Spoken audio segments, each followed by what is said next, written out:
आज बाबा साहब का 69वां परिनिर्वाण दिवस है, जिसको लेकर बहुजन समाज पार्टी ने अंबेडकर पार्क में विशाल तैयारी की है। और हमारे साथ बीएसपी के जिलाध्यक्ष शैलेंद्र गौतम जी है। शैलेंद्र जी, आज बीएसपी यूनिट ने किस तरीके की तैयारियां यहाँ की है? देखिए, आज बाबा साहब का महापरिनिर्वाण दिवस है। आज हमारे बहुजन समाज पार्टी के लखनऊ मंडल के तमाम हजारों कार्यकर्ता इधर बाबा साहब को सच्ची श्रद्धांजलि देने के लिए यहाँ एकत्रित हुए हैं और यहीं से आज से संकल्प लेकर जाएंगे जो बाबा साहब ने एक मिशन मूवमेंट चलाया था।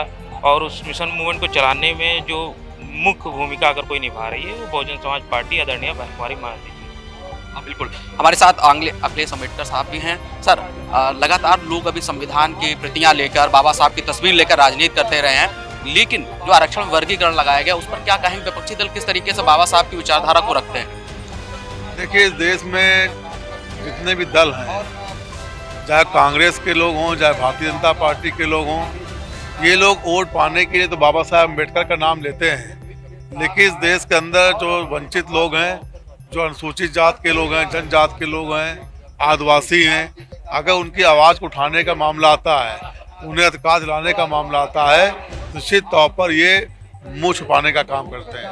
अभी आपने देखा कि 2024 के चुनाव में इन लोगों ने बाबा साहब अम्बेडकर का नाम लेकर के संविधान की कॉपी दिखाकर वोट लेने का काम किया।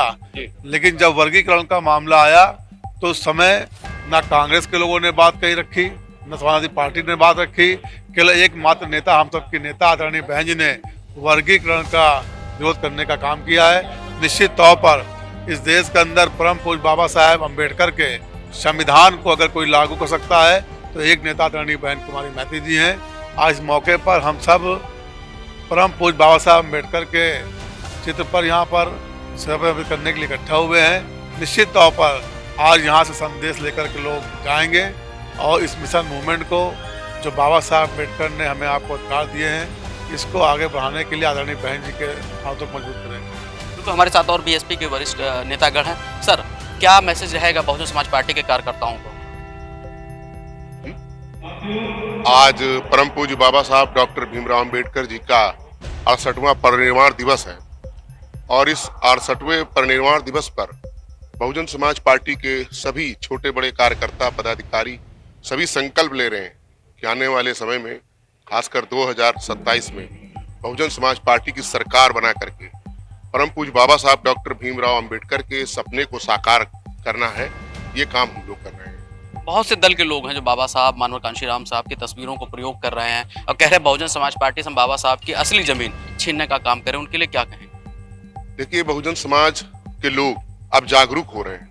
वो समझ रहे हैं कि कौन लोग, जो चंद चालाक लोग जो है इस तरह के बरगलाने की कोशिश कर रहे हैं। लेकिन अब हमारा समाज पढ़ लिख करके तैयार हो गया है। वो जानता है कि उसका कौन सच्चा जो है हितैषी है और इस देश में बाबा साहब डॉक्टर अंबेडकर के पद चिन्हों पर चलने वाला कौन नेता है जो उनकी विचारधारा को आगे बढ़ाने का काम कर रहा है। और ये बात सत्य है कि ये काम केवल बहुजन समाज पार्टी के राष्ट्रीय अध्यक्ष परम आदरणीय बहन कुमारी मायावती जी कर रही हैं और बहुजन समाज पार्टी और उसके कार्यकर्ता। बिल्कुल, आज बाबा साहब का 69वां परिनिर्वाण दिवस। हमारे साथ और भी लोग हैं। सर, आज बहुजन समाज पार्टी यहाँ एक नया मैसेज देने का काम करेगी। बहुत से छोटे दल जो उभर कर आ रहे हैं, अभी बहन जी ने कहा है कि उनको कांग्रेस और बीजेपी फंडिंग करती है। आज बाबा साहब का परिनिर्वाण दिवस है। सर, अपना पहले नाम बता दीजिए, उसके बाद मैसेज। शान जमशेद खान। सर, बहन जी ने भी मैसेज दिया है छोटे दलों के लेके कि बीएसपी और कांग्रेस को फंडिंग कर रही है। आज बाबा साहब का परिनिर्वाण दिवस है, बीएसपी को क्या मैसेज करेंगे आप? देखिए, सन 2012 में जब बहुजन समाज पार्टी की सरकार गई थी यहाँ से, तो इससे बड़ी एक पार्क बन रही थी यहीं पे करीब में ही, जहाँ पे कई लाख पेड़ लगाए जा रहे थे, जिसका नाम भीमराव अम्बेडकर पार्क दिया गया था। लेकिन अखिलेश यादव जी, जो आज की डेट में अपने आप को संविधान का और बाबा साहब भीमराव अम्बेडकर का अनुयायी बताते हैं, उन्होंने उस पार्क का नाम चेंज करके अपने ही किसी समाजवादी पार्टी कार्यकर्ता के नाम पे रखा था।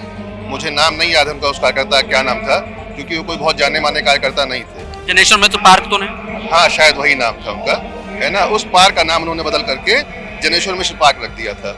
अब सोचिए, बाबा साहब की बराबरी उन्होंने किससे करवाई थी? तो ये बराबरी अगर उन्होंने उस वक्त करवाई थी तो आज उनके अंदर इतना प्रेम कैसे आ गया? अगर इतना प्रेम आया है तो आज वो ये बात को कहें कि मैं उस पार्क का नाम बदल के फिर से बाबा साहब भीमराव अम्बेडकर के नाम पे रखूंगा। ये उनको करना चाहिए, मेरा ये मानना है। बिल्कुल। और 2024 का जो चुनाव उन्होंने लोकसभा का लड़ा, संविधान बचाओ आरक्षण बचाओ के नाम पर समाजवादी पार्टी ने लड़ा, क्या ये केवल एक ढकोसला है उनकी तरफ से कि बाबा साहब का नाम प्रयोग करके वो राजनीति कर रहे हैं? मैं बता तो रहा हूँ आपको कि उन्होंने अपने एक पार्टी कार्यकर्ता के नाम पे एक पार्क बना दी, जिसका नाम पहले से बाबा साहब भीमराव अम्बेडकर के नाम पे था, और उसके लिए बहुजन समाज पार्टी ने आंदोलन भी किया था। न जाने कितने कार्यकर्ता हमारे मारे गए थे उस आंदोलन में, कितने लोगों पे FIR करी गई थी। लेकिन अगर आज अखिलेश यादव जी इतना प्रेम उनके अंदर आया है तो उनको ये बात कहनी चाहिए कि मैं उस पार्क का नाम बदल के फिर से बाबा साहब भीमराव अम्बेडकर के नाम पे करूंगा। लेकिन अब वो सरकार में नहीं है। नहीं है तब मैं मानूंगा ढकोसला नहीं है। भाई वादा तो कहते हैं ना मेरी सरकार आएगी तो मैं ये करूंगा, मेरी सरकार आएगी तो वो करूंगा, तो उनकी सरकार आएगी तो क्या वो काम करेंगे? पूछिए उनसे ये बात। बिल्कुल। आज बाबा साहब का 69वां परिनिर्वाण दिवस मनाया जा रहा है। बाबा साहब के नारे यहाँ लगाए जा रहे हैं। बहुजन समाज पार्टी के कार्यकर्ता जो श्रद्धालु हैं, जो अनुयायी हैं, उन्हें श्रद्धांजलि अर्पित करने पहुंचे। दूसरी तरफ जो है बौद्ध भक्त भी बैठे हैं, जो बाबा साहब के परिनिर्वाण दिवस पर यहाँ बौद्ध रीति रिवाज से जो यहाँ श्रद्धांजलि अर्पित की जाएगी। भारी संख्या में बहुजन समाज पार्टी के जो लखनऊ मंडल के कार्यकर्ता हैं वो यहाँ डॉक्टर भीमराव अम्बेडकर सामाजिक परिवर्तन स्थल मुख्य द्वार पहुंचे हैं और यहाँ पर बाबा साहब को श्रद्धांजलि अर्पित की जा रही है। लखनऊ से कैमरामैन आशुतोष के साथ मैं प्रशांत राव।